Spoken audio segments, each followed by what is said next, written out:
What's going on, everybody? I'm Jory Goodman, the Time Teller. Some very big news in the watch collecting world. I'm very excited to make this episode, and judging by my inbox, you guys are very excited about this information because I've gotten hundreds, literally hundreds of people asking me my thoughts about the return of the Seiko Alpinist. What do I think about this, and why the heck did I take so long to make this episode? Well, I wanted to lay back and see if Seiko would officially corroborate or confirm any of this information, and still at the time of filming, Seiko has yet to make an official statement about any of this, but it's time to talk about it because, yeah, this is some big news and I'm very, very excited about it, and again, it sounds like a lot of you guys are interested in this as well. So, apparently, a website called seijapan.com has some insider information.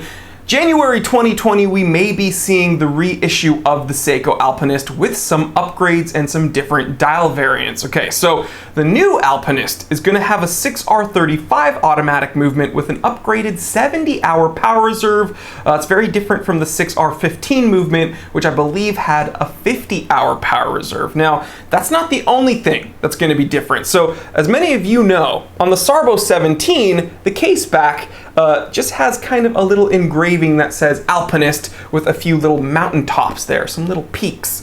The new Alpinist is going to have a display case back showing off that 6R35 movement. Very cool. It's also good to know that they're going to be keeping the 200-meter water resistance rating, so that display case back is not going to hurt the durability. Very cool. But far and away, what everyone's excited about are the new dials. Okay, so apparently they're going to have a green dial that's very, very similar, if not the same, as the Sarbo 17 Alpinist, but they're also going to be releasing a black dial and a white dial variant. So although seijapan.com doesn't have any pictures thus far, and although I couldn't find literally any pictures on the internet of these new Alpinists, they somehow have some reference numbers for us and some prices. So let's go ahead and talk about that. So the green dial variant is not going to be released as a Sarbo 17. I know they've discontinued that reference number, and now it's going to be called SBDC 091. Again, that's going to be the green dial with the brown leather strap. There's also the SBDC 089, which is the white dial with a black leather strap. And then there's the SBDC 087, which is a black dial with a stainless steel bracelet, which is very cool that they're offering an Alpinist with a stainless steel bracelet from the factory, because as many of you guys know, to get a stainless steel bracelet on our Alpinists, we used to have to go to the aftermarket. That's pretty cool. But let's talk about the prices. According to seijapan.com, the green dial and the white dial variants are going to be released at 75,000 yen, which is equal to around $693.60. I'm using an online converter, so if any of this is wrong, it's not my fault, it's Google! And the black dial variant is coming in even a little bit more expensive, probably because it's going to be released on a stainless steel bracelet, at 77,000 yen, which is equal to around $712.10. So as you guys can see, these Alpinists are being released quite a bit more expensive than the Sarbo 17 was. The Sarbo 17 was in the 300s, creeping up into the 400s. These new ones are going to be in the 700s. Now again, Seiko has not officially corroborated any of this information, but it is clear, it's very clear when you look at the rest of Seiko's roster, they're making some moves with their pricing and product placement. We need to explore this a little bit further. It's 1:30 p.m. Let's get down to business.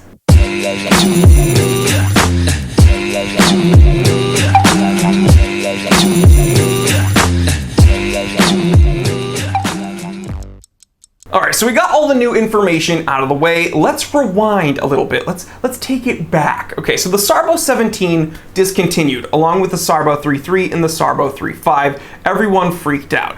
I told everyone, don't worry, the Alpinist will make a return. The Alpinist has been around, then gone away, then been around and gone away forever. For eons, the Alpinist has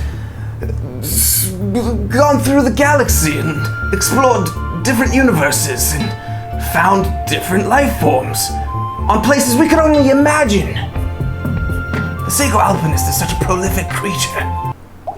I don't know what the f is in my coffee right now, but I'm freaking out. But seriously, the Alpinist, you know, it's been around and it's been discontinued and then it's been re-released.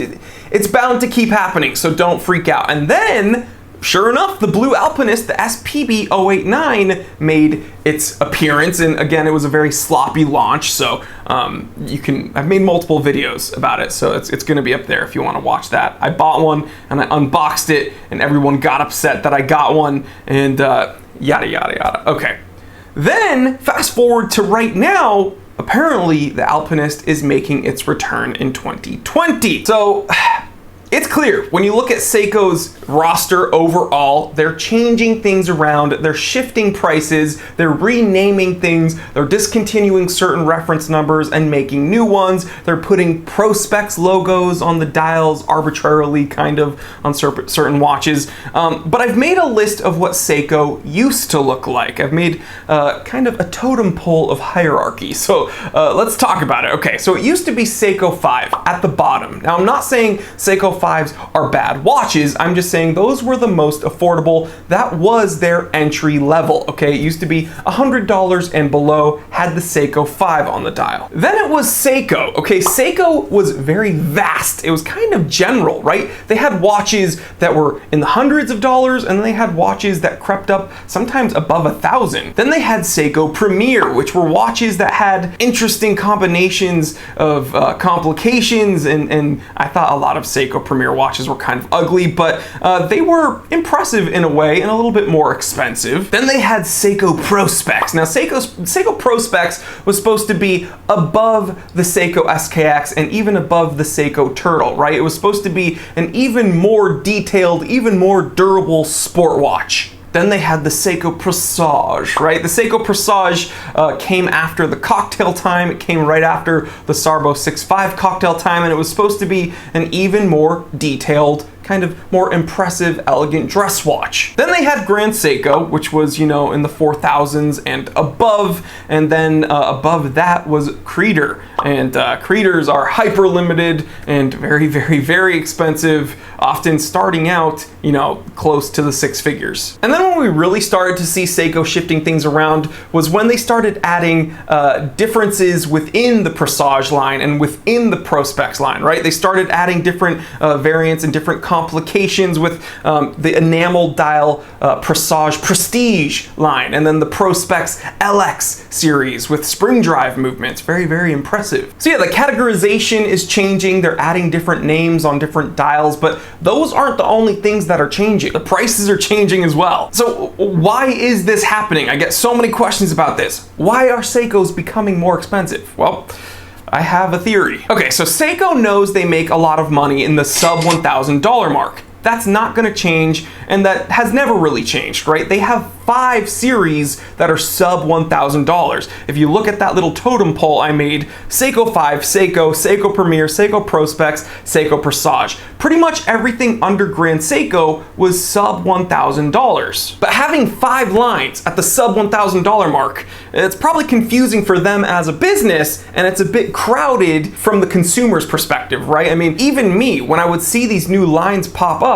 it was kind of arbitrary in a way, and I was like, okay, all of these are kind of around the same price point. What's the difference between all these different series of watches? Like, why should I pay a little bit more for a Presage over a Sarbo 6.5 that just says Seiko on the dial?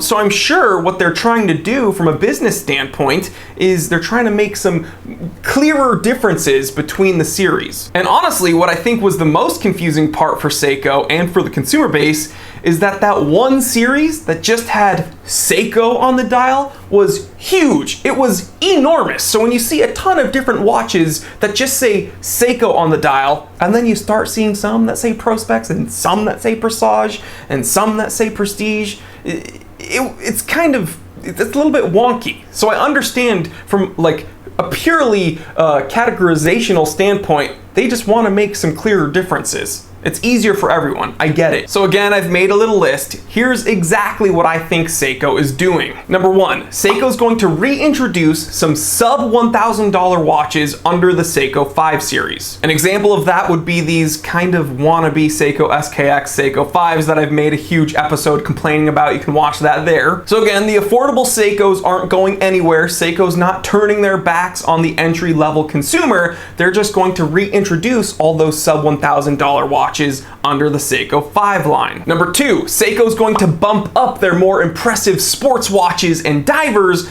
under the Prospex line, okay? So an example of that would be the Prospex LX series that have the spring drive movements, and I get a ton of questions about those, and yes, I would absolutely get one. Very, very cool watches. So number 3, okay, this is where it gets kind of controversial and kind of interesting. I have a theory that the Presage series is going to take over where Grand Seiko used to be. An example of this would be the new Presage enamel dial watches that have spring drive movements, okay? Any of these watches, any of these really impressive Presage watches that they can keep under the $5,000 mark, boom, that's going to be kind of where Grand Seiko was, and that's where they're going to keep the Presages. Number 4, Grand Seikos are going to be exclusively above the $5,000 mark, okay? Even right now, you can sometimes go into the boutique on Rodeo and find some Grand Seikos under the $5,000 mark. I don't think that's going to happen in the near future. I think they're going to try to separate themselves even more away from the Presage series, and they're going to bump up all the Grand Seikos well above $5,000. And number 5, don't worry, Creeder will still pretty much be unattainable. Unfortunately, because I want an Aichi 2 so bad. So is it annoying to see these things shift around? Yes. Are they turning their backs on the entry-level market? No, not really, okay? Because again, I think all the watches we love will still be there. They're just going to be released under the Seiko 5 line. And I actually kind of appreciate that Seiko's trying to do away with the arbitrary marketing. They don't want it to look like they're just randomly putting Prospex on the dial and not making any big differences. They're trying to kind of back up the name on the dial, right? If they're going to add a Prospex, they want to bump it up and make it a bit beefier. If they're going to put Presage Prestige on the dial, yeah, they're going to throw on a spring drive movement and an enamel dial, and they're going to try to make it a little bit more impressive. So I actually kind of appreciate that, and again, it makes it a little bit more clear for us as a consumer, and it makes probably from a business standpoint a little bit easier for them as well. But that being said, do I understand the kind of negative initial reaction to all of this, change going on? Absolutely, I get it. But let me know what you think, guys. I want to hear from you. What do you think about my little list? The 4 things that I think are really going on. Again, the 5th thing, Creeder being unattainable, that's never going to change. But Seiko 5 is going to still be the kind of under $1,000 mark. The more impressive sports watches going to the Prospex series exclusively. The Presage series kind of taking over where Grand Seiko was. Because again, the new Presage enamel dials with the spring drive, they're coming in above $4,000, and that's almost Grand Seiko price range. So again, number 4, I think Grand Seiko is going to bump themselves up even a little bit more, going well above the $5,000 mark to make an even bigger difference. And then yeah, 5, Creeder, that's never going to change. I will own one though. But let me hear from you. What do you think about that? Am I spot on? Did I miss the mark?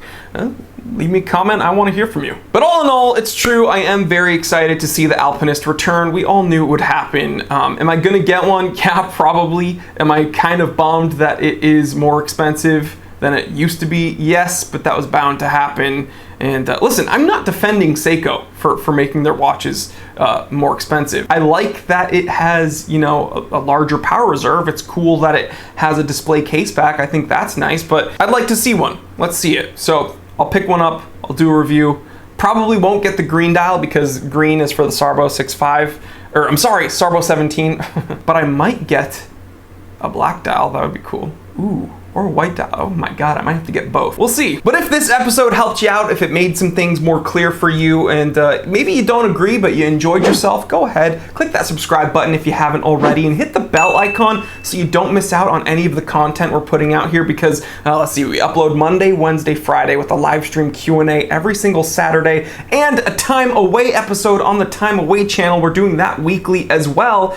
Brand new episode up there now, so yeah, go over there and subscribe. But yeah, whole lot of content going on around here, so if you hit the bell icon, you'll be notified and you won't miss out. And again, I look forward to those live streams every single week, so please join me over there. It's a whole lot of fun. And if you want to go above and beyond supporting the channel, then go ahead, click the link down below and it'll take you to my Amazon store. Everything I use, like all the watches, the modern watches I should say, all the like watch winders, watch toolkits, watch straps, you can find them there. When you click around and you shop around there, it really does help me out a ton. And if you want to go above and beyond, you can go to www.thetimetellershop.com. Every watch there is hand-picked by me. I've inspected it. My team of professional watchmakers have inspected it. It's been serviced. It is T3 certified with a 1-year warranty. And yeah, everything there gets scooped up very, very quickly. Every time I release, a restock of watches,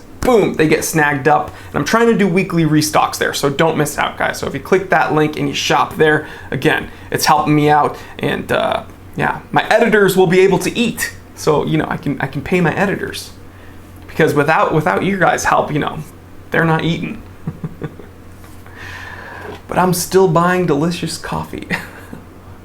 But yeah, guys, thank you so much for all the support. We broke past 77,000 subscribers, and I couldn't have done any of this without you, so thank you so much. I love you guys. Like, comment, subscribe. I'm Jory Goodman, the Time Teller. Always remember, I didn't invent time. I just tell it. Real quick, if you enjoyed this episode, then do not worry, the fun doesn't need to stop here. Check out these recommended episodes that are going to be popping up on the screen anytime now. Also, take a moment, check out my brand new channel, the Time Away channel. It's where I talk about everything outside of the watch world, some of my other collections, some of my other hobbies. And if you're not interested in any of that, don't worry, just stay right here and I will see you right here. Because I never leave. I am trapped inside of this camera. Nice.